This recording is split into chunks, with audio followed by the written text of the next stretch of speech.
کہ یہ بھی انتظار میں تھے کہ وہ اگر داخل ہوں تو ان سے لڑا جائے، اور اسی میں ان کو بھی 1 مہینہ گزر گیا تھا.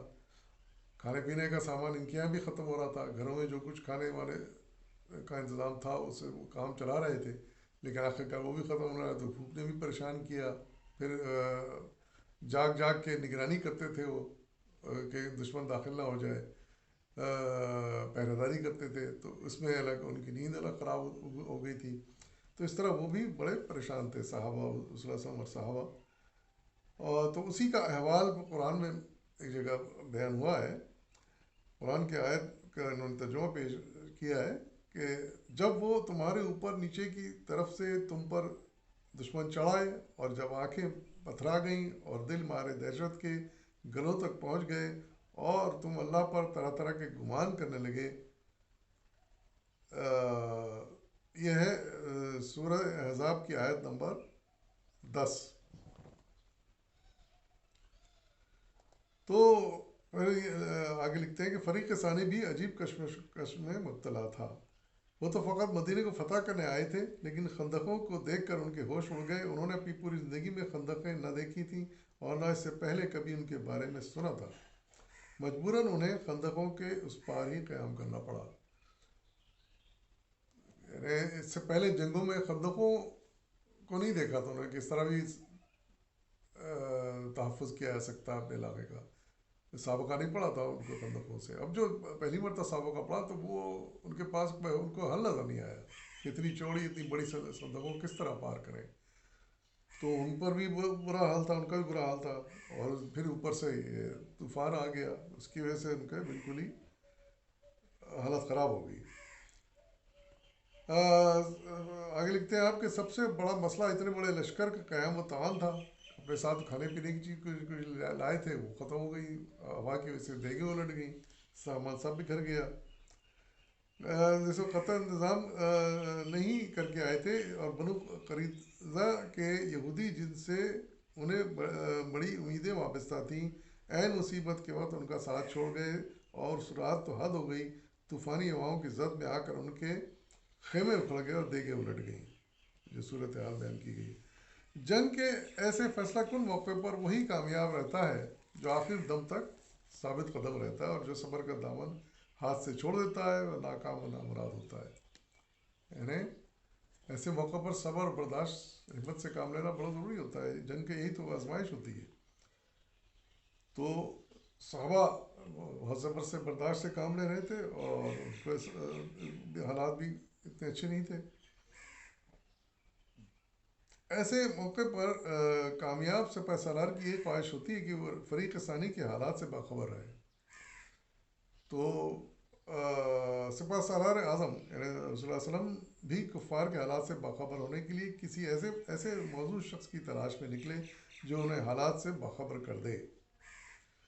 یعنی حضور صلی اللہ علیہ وسلم کو فکر تھی کہ اب کیا صورت حال ہے دشمن کی، کہ ان کے کیمپ میں کیا حال ہے، وہ مزید ٹھہرنا چاہتے ہیں، واپس بھاگنا چاہتے ہیں. تو آپ یہ حالات کی خبر لینا چاہتے تھے. تو آپ کوئی ایسا آدمی ڈھونڈ رہے تھے جس پہ آپ کو اعتماد ہو اور یہ ذمہ داری سے وہی کام کر سکے. تو آپ کی نظر پھر جس پر پڑی وہ تھے حضرت حذیفہ بن یمان، جن کے بارے میں مضمون ہے. آپ صلی اللہ علیہ وسلم کا معمول تھا کہ صحابہ کرام کو اپنی نگاہ بصیرت سے خوب اچھی طرح جانچتے تھے. جس صحابی میں کوئی خوبی پاتے، مناسب وقت پر اسے وہ کام لیتے. آپ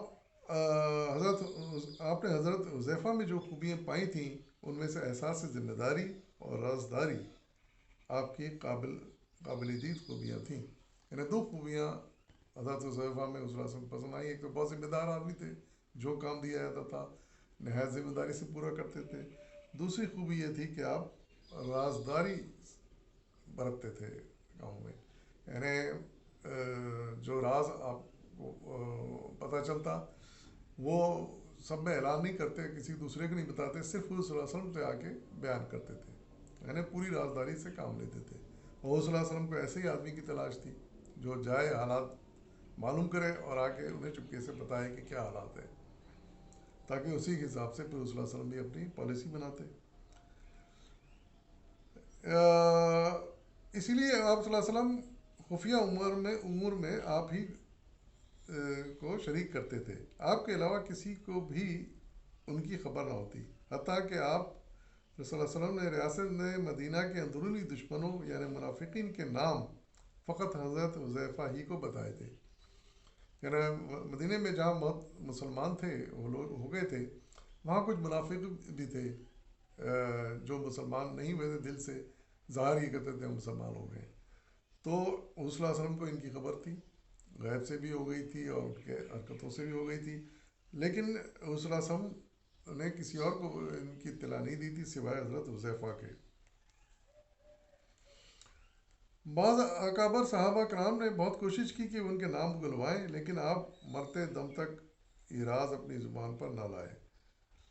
حضرت عمر جب آپ سے منافقین کے نام معلوم نہ کر سکے تو لوگوں سے پوچھتے تھے کہ حذیفہ فلاں شخص کے جنازے میں شریک ہوئے ہیں یا نہیں.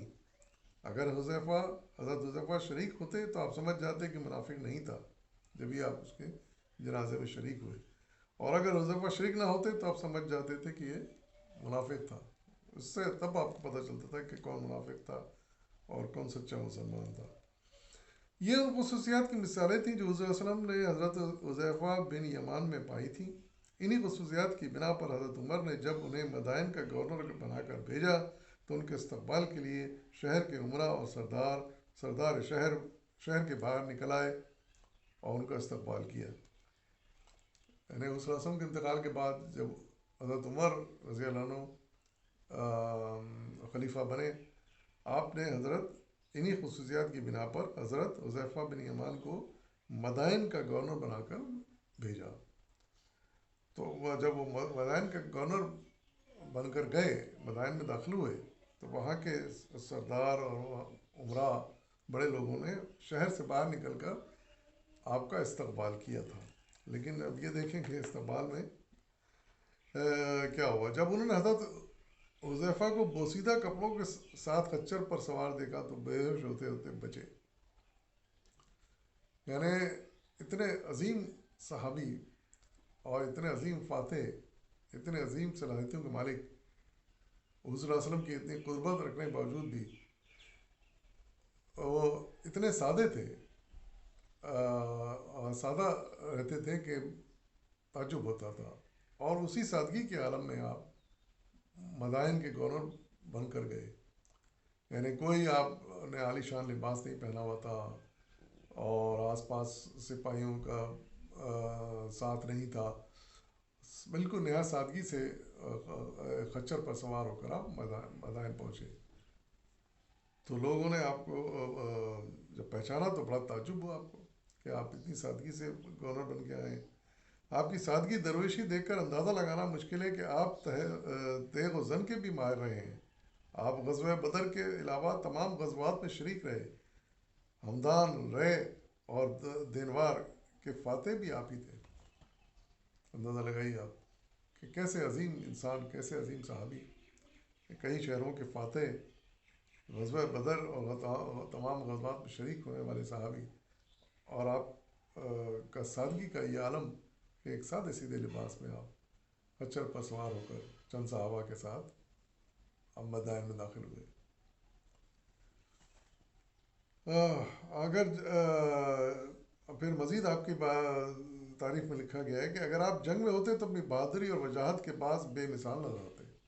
یعنی ظاہر جنگ ہوتے تو زبردست لڑائی کرتے تھے، تلوار کے ماہر تھے آپ. ان کی تلوار چمکتی تو دشمن لرز اٹھتا تھا. اور اگر عبادت میں ہوتے تو خشوع خضوع اور حکمت اور دانائی میں کمال نظر آتے. اور یہی حال جب عبادت میں ہوتے تو انتہائی سادگی اور خشوع و خضوع کے ساتھ اب عبادت کرتے تھے اللہ تعالیٰ کی. غرض آپ کو جو ذمہ داری سونپی جاتی آپ پورے حقوق کے ساتھ ادا کرتے تھے. یعنی ہر کام جو کرتے تھے اس کی مناسبت سے پوری ذمہ داری کے ساتھ کرتے تھے. آپ کی حکمت اور دانائی بھی بے مثال تھی. آپ کا قول بہت مشہور تھا. آپ حضرت حذیفہ بن یمان کا قول ہے، تمہارے اچھے وہ لوگ وہ نہیں جو آخرت کی خاطر دنیا چھوڑ دیں، بلکہ اچھے وہ ہیں جو اس میں سے بھی حصہ لیتے ہیں اور اس میں سے بھی حصہ لیں گے. یعنی آپ ترک دنیا کے قائل نہیں تھے. آپ کہتے تھے کہ دنیا کو کوئی برتو اور آخرت کی بھی تیاری بھی کرو. دنیا سے بھی جو جائز فائدہ ہو سکتا ہے اٹھاؤ، اور آخرت سے بھی پورا پورا مستفید ہونے کے لیے اس کی تیاری کرو، اس کے نعمتیں حاصل کرنے کے لیے اس کی تیاری کرو، نیکیاں کر کے، عبادتیں کر کے، اور دنیا میں جو نعمتیں میسر ہو رہی ہیں ان سے بھی فائدہ اٹھاؤ. ترک دنیا نہ کرو، اس کے قائل نہیں تھے آپ. رازدار رسول صلی اللہ علیہ وسلم فاتح ہمدان اور قابل تقلید شخصیت حضرت حذیفہ بن یمان سن 36 ہجری میں دار فانی سے کوچ کر گئے. آپ کی زبان پر آخری الفاظ یہ تھے جو ان کی حکمت و دانائی کا منہ بولتا ثبوت تھے. یعنی انتقال کے وقت جو آپ کے آخری الفاظ تھے زبان پر وہ یہ تھے کہ موت کو خوش آمدید، دوست بڑے چاؤ سے آیا ہے، جو اس سے شرمندہ ہوا وہ کامیاب نہیں ہو سکتا. غالباً یہ الفاظ آپ نے موت کے فرشتے کو دیکھ کر کہے تھے کہ وہ ان کی روح قبض کرنے آ گیا تھا، تو آپ نے ان کو خوش آمدید کہا اور کہا کہ دوست بڑے چاؤ سے آیا ہے، یعنی مجھے لینے کے لیے آیا ہے. اس سے نہ شرمندہ ہونے کی ضرورت ہے، نہ خوفزدہ ہونے کی ضرورت ہے.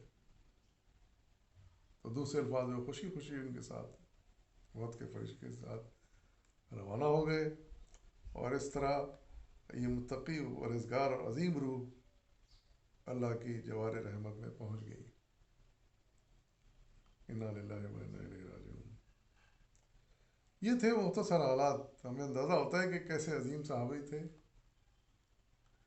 حضرت حذیفہ بن یمان. اور آپ کے حضور صلی اللہ علیہ وسلم کے جو بھی صحابی تھے ان میں کوئی نہ کوئی خاصیتیں پائی جاتی تھیں، صلاحیتیں پائی جاتی تھیں، اور اسی لیے حضور صلی اللہ علیہ وسلم کو کے قریب ہوتے تھے وہ، اور انہوں نے بڑی خدمات انجام دی دین کے لیے. اور انشاءاللہ جیسے جیسے ان کا کہیں ذکر آئے گا کسی مضمون میں انشاءاللہ ضرور پیش کروں گا. فی الوقت اجازت دیجیے. فی امان اللہ.